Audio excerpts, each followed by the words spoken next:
my mom believed in education.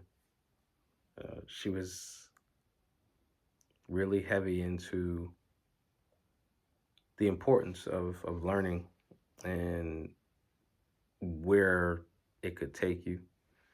Um, and with that, thinking about school, you know, I like to say that, and I've written it in my memoirs, that school and education are not necessarily synonymous. It's not really the same thing because you can learn outside of the context of a school or a building even. But for my mom, she had a clear understanding. I'm not necessarily sure how of where like learning, understanding, and development in terms of gaining knowledge and applying it. She had a solid understanding of where that could take you, or at least an idea of the potential. And I think that within itself is extremely valuable.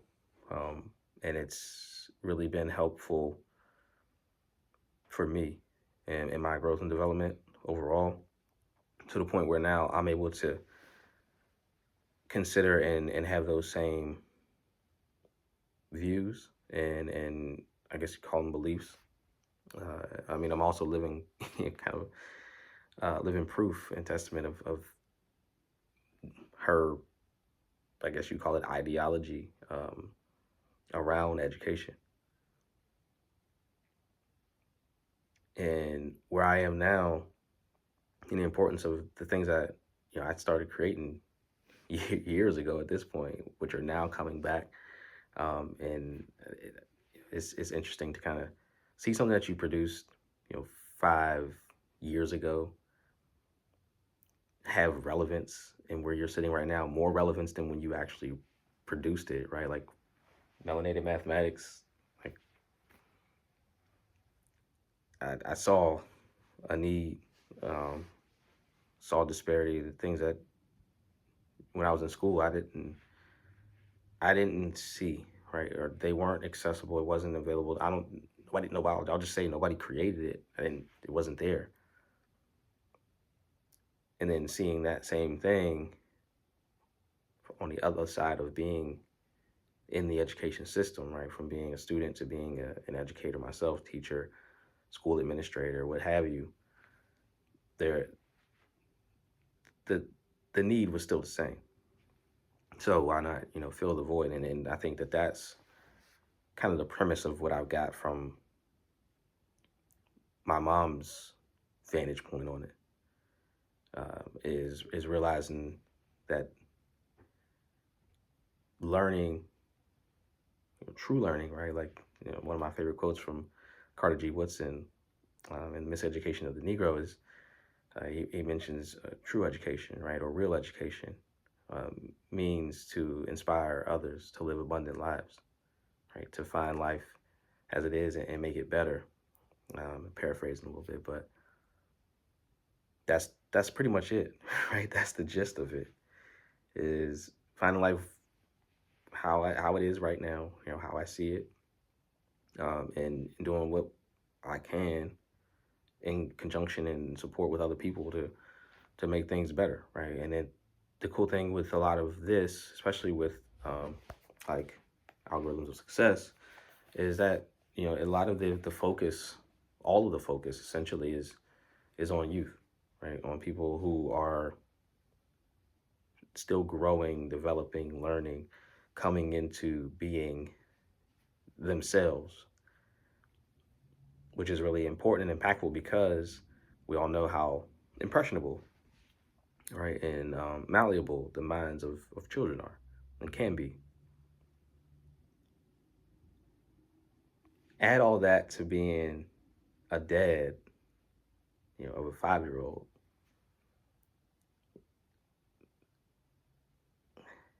It just makes sense. Logically, it ends up lining up to turn into like, oh yeah, like that, the trajectory, like the movement of it actually makes a lot of sense.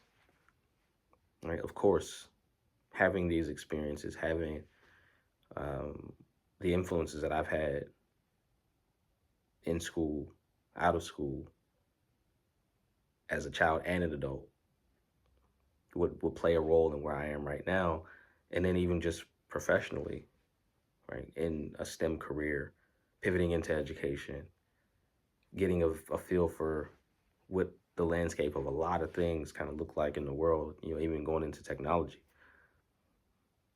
It all, I was trying to figure out a while back, like like where's the alignment, like where's the convergence point of all this, and I think I found it. And interestingly, somebody was mentioning to me recently that they were watching the videos for algorithms of success, the read alouds I'm doing online on the YouTube channel, and sharing and posting, different socials and stuff like that. Uh, they likened it to, like a Mister Rogers type of thing, right? So it's a melding I'm finding now in terms of my personality, things I've always enjoyed, and like influences and impact, and even looking at like today's kind of movement, um, in terms of culture, growth, production, artistry. It's a beautiful thing, and I'll say this completely with the utmost respect for the names I'm going to mention, but what I see and where my vibe kind of is right, a blend of Mr. Rogers, Nipsey, like um, Bill Nye the Science Guy, LeVar Burton. Shout outs to Reading Rainbow for sure, and Ryan Coogler. Right, it's because though just looking at components and the contributions, uh, and how I see my life and background and experience, and it's that right, like kind of all put together, which is interesting. Um, but it's all essentially for the premise and the purpose of educating and doing things intentionally with like really like the future in mind more than anything. Like it's not necessarily about the present so much, but it's really about thinking about down the line preparation, for children like my son, and even beyond him, his children. Like, what is that? What does it all look like? What does it mean? What's left? What's there? Right? The narratives, the stories, the artifacts.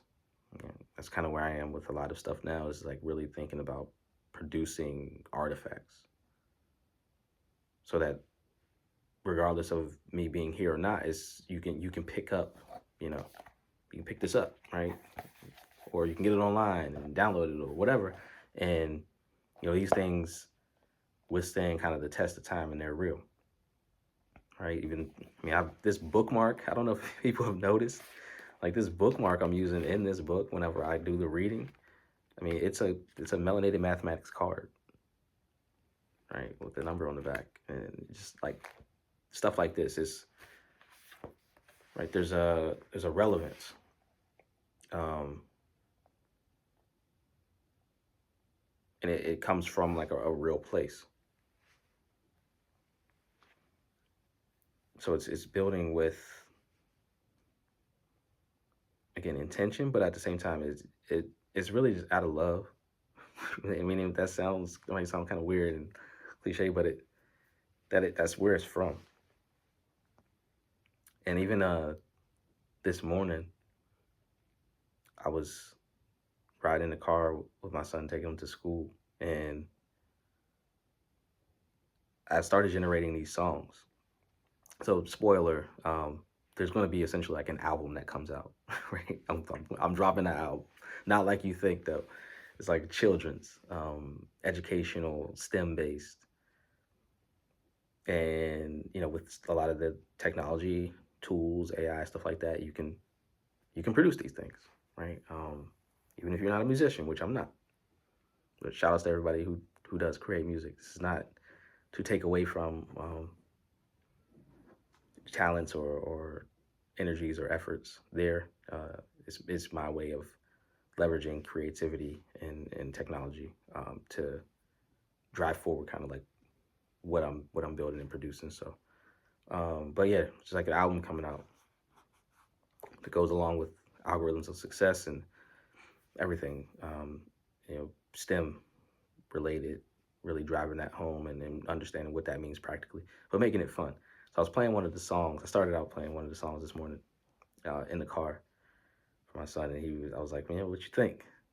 you and he was kind of like, bopping to it. I'm like, all right, I'm gonna play another song. What you think about this one? Oh, okay. Like, so it's that, right? The inclusion and infusion of cross generational touch points and understanding and collaboration. Like, he didn't realize, like, in that moment, it was like he's like, you know, I don't know, like, he's like the A&R or whatever he's listening to and giving me feedback. You know what I mean? Essentially, like, to tell me, like, oh yeah, Dad, that one sounds good. That's cool, right? Because this is not for me. um, and I just love the honesty and the criticism and critique of young people um, at that age, because they're gonna tell you the truth whether you want to hear it or not. So, um, yeah, that was really cool. So ultimately, again, just stepping back and considering, where could this take somebody? How could this help? How could this impact or influence in the most beneficial way possible? And again, that's all grounded in the initial teaching and foundational um, principles of like what my mom gave me, and doesn't change. And again, the accountability, the responsibility of it doesn't change. I can't expect anybody else to do it, and I don't, because if that were the case, then they would have already done it, and it would have happened for me, or for my siblings, or for even now, like looking at my son, like it would have been in place, um, but it is what it is, and what's has to be done, and it's cool to be at this point in the nature of things, and where a lot of movements happening. I know there's a lot of nervousness and, dare I say, even fear, but we can control what we can control. Kind of take the reins on what you can, and do your part, add in, um, create, produce, share, and support. It's kind of where we at. But yeah, education at the core of driving forward, but education at the core of driving forward with love. That's all I got. Peace.